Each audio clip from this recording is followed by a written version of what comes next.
കല്ലിൽ ഭഗവതി ഗുഹാക്ഷേത്രത്തിൽ തൃക്കാർത്തിക മഹോത്സവം വ്യാഴാഴ്ച കൊടിയേറും. ഒരുക്കങ്ങൾ പൂർത്തിയായി എന്ന് ഭാരവാഹികൾ വാർത്താസമ്മേളനത്തിൽ അറിയിച്ചു. ഒരാഴ്ചക്കാലം നീണ്ടുനിൽക്കുന്ന തിരുവുത്സവം ഡിസംബർ 11-ന് സമാപിക്കും. ചരിത്രപ്രസിദ്ധമായ മേദല കല്ലിൽ ശ്രീ ഭഗവതി ഗുഹാക്ഷേത്രത്തിൽ തൃക്കാർത്തിക മഹോത്സവത്തിന് ഒരുക്കങ്ങൾ പൂർത്തിയായി എന്ന് ഭാരവാഹികൾ വാർത്താസമ്മേളനത്തിൽ അറിയിച്ചു. ഭാരതത്തിലെ പ്രകൃതിദത്തമായ ഗുഹാക്ഷേത്രങ്ങളിൽ പ്രഥമ സ്ഥാനത്തുള്ളതും BC 300-ൽ ജൈന സന്യാസിമാരാൽ രൂപം നൽകിയിട്ടുള്ളതുമായ ദക്ഷിണ ഭാരതത്തിലെ ഏക ഗുഹാക്ഷേത്രം കൂടിയാണ് ഇത്. പ്രസിദ്ധമായ മേദല കല്ലിൽ ഭഗവതി ഗുഹാക്ഷേത്രത്തിലെ ഈ വർഷത്തെ തൃക്കാർത്തിക മഹോത്സവം 2025 ഡിസംബർ 4-ന് ക്ഷേത്രം തന്ത്രി ബ്രഹ്മശ്രീ നെടുമ്പള്ളി കരുണാല്ലൂർ സതീശൻ നമ്പൂതിരിപ്പാടിൻ്റെ നേതൃത്വത്തിൽ കൊടിയേറി 2025 ഡിസംബർ 11-ന് ആറാട്ടോടുകൂടി സമാപിക്കുകയാണ്.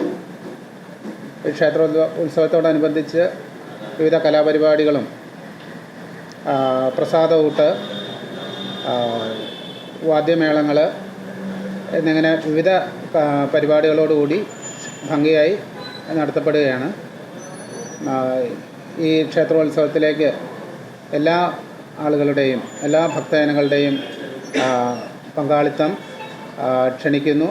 എല്ലാ ഭക്തജനങ്ങളും ക്ഷേത്രോത്സവത്തിൽ സജീവമായി പങ്കെടുക്കണമെന്ന് അഭ്യർത്ഥിക്കുന്നു. ഡിസംബർ 4-ന് ഉച്ചയ്ക്ക് 12-ന് നടക്കുന്ന ദർശന പ്രാധാന്യമുള്ള ഇടിതൊഴൽ ചടങ്ങുകളോടെയാണ് ഉത്സവത്തിന് തുടക്കം കുറിക്കുന്നത്. വൈകിട്ട് 7:30-ന് തന്ത്രി നെടുമ്പള്ളി തരണനല്ലൂർ സതീശൻ നമ്പൂതിരിപ്പാടിന്റെ മുഖ്യ കാർമ്മികത്വത്തിൽ കൊടിയേറ്റ് ചടങ്ങുകൾ നടക്കും. പിന്നീടുള്ള ദിവസങ്ങളിൽ വിവിധ കലാപരിപാടികൾ അരങ്ങേറും. ഡിസംബർ 9-ാം തീയതി ചൊവ്വാഴ്ചയാണ് ഉത്സവ ബലി ദർശനം. ഡിസംബർ 10-ന് വലിയ വിളക്ക് ആഘോഷങ്ങളുടെ ഭാഗമായി ഉച്ചയ്ക്ക് 2:30-ന് ഇറക്കി എഴുന്നള്ളിപ്പ്, തുടർന്ന് മേജർ സെറ്റ് പഞ്ചവാദ്യം. ഡിസംബർ 11 വ്യാഴാഴ്ച പൂരം നാളിൽ ആറാട്ടോടെ ഈ വർഷത്തെ തിരുവുത്സവ ചടങ്ങുകൾ സമാപിക്കും.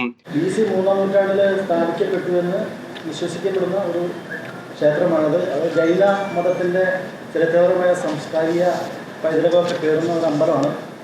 അപ്പോൾ അത് സംബന്ധിച്ച് നമ്മുടെ പത്രപ്രവർത്തകരടക്കം ബാക്കി ഒരുപാട് പേര് ഗവേഷകരടക്കം അവിടെ വരികയും അത് പരിശോധിച്ചുകൊണ്ടിരിക്കുകയും അതിൻ്റെ ചരിത്രമൊക്കെ പഠിച്ചുകൊണ്ട് പല കണ്ടന്റുകളുള്ള പല ഫീച്ചറുകൾ പല സ്ഥലത്തും വരുന്നുണ്ട്. അപ്പോൾ അതിൻ്റെ വിശദാംശത്തിലേക്ക് എല്ലാം ഞാനിപ്പോൾ പോകാൻ ഉദ്ദേശിക്കുന്നില്ല. അപ്പോൾ നമ്മുടെ പരിപാടികൾ എന്ന് പറഞ്ഞു കഴിഞ്ഞാൽ 4-ാം തീയതി ഡിസംബർ 4-ന് ആരംഭിക്കുന്ന സാറ് പറഞ്ഞു. അന്ന് പ്രധാനപ്പെട്ടത് നമ്മുടെ അവിടുത്തെ ഔദ്യോഗികമായ കൊടിയേറ്റ് എന്ന് പറഞ്ഞ പരിപാടിയാണ് അന്ന് പ്രധാനമായിട്ടുള്ളത്. പിന്നെ നമ്മുടെ 4 ദിവസമാണ് നമുക്ക് പ്രധാനപ്പെട്ട പുറമേ നിന്നുള്ള പരിപാടികളുള്ളത്. അമ്പലത്തിൻ്റെ തനത് ഉത്സവവുമായി ബന്ധപ്പെട്ട പതിവ് ചടങ്ങുകൾ എല്ലാം നടക്കും. വാർത്താസമ്മേളനത്തിൽ ക്ഷേത്രം receiver KR Bibeesh, secretary MS Santhosh, programme coordinator PS Rajan തുടങ്ങിയവർ പങ്കെടുത്തു. വിദേശത്തു നിന്നും നിരവധി പേര് ഉത്സവത്തിനല്ലാതെ തന്നെ ദർശനം നടത്തുന്ന നമ്മുടെ രാജ്യത്തെ ടൂറിസത്തിൻ്റെ മാപ്പിലുള്ള ടൂറിസത്തിൻ്റെ കീഴിലുള്ള ഒരു ക്ഷേത്രം കൂടിയാണ് കല്ലിൽ ഭഗവതി ക്ഷേത്രം. അതുകൊണ്ട് തന്നെ നിലം തൊടാതിരിക്കുന്ന ഒരു കല്ല് ഭഗവതി അതിന് കീഴിലാണ് ഭഗവതിയുടെ പ്രതിഷ്ഠ എന്നുള്ളത് കൊണ്ട് നമ്മുടെ കേരളത്തിൽ തന്നെ ഗുഹാക്ഷേത്രങ്ങളിൽ ഏറ്റവും പ്രഥമ സ്ഥാനത്ത് നിൽക്കുന്ന ഗുഹാക്ഷേത്രമാണ് കല്ലിൽ ഭഗവതി ക്ഷേത്രം. വിദേശ സഞ്ചാരികളും ടൂറിസ്റ്റ് സഞ്ചാരികളും ഏറെ ആകർഷിക്കപ്പെടുകയും ആരാധന നടത്തുകയും ഈ ക്ഷേത്രത്തിൽ വന്ന്